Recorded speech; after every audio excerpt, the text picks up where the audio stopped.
Bruce, we have to go take a bath.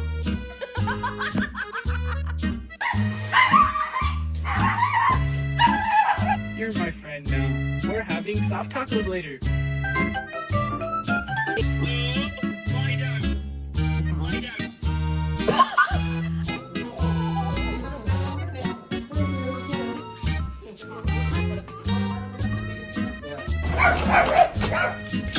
Oh my... What the heck?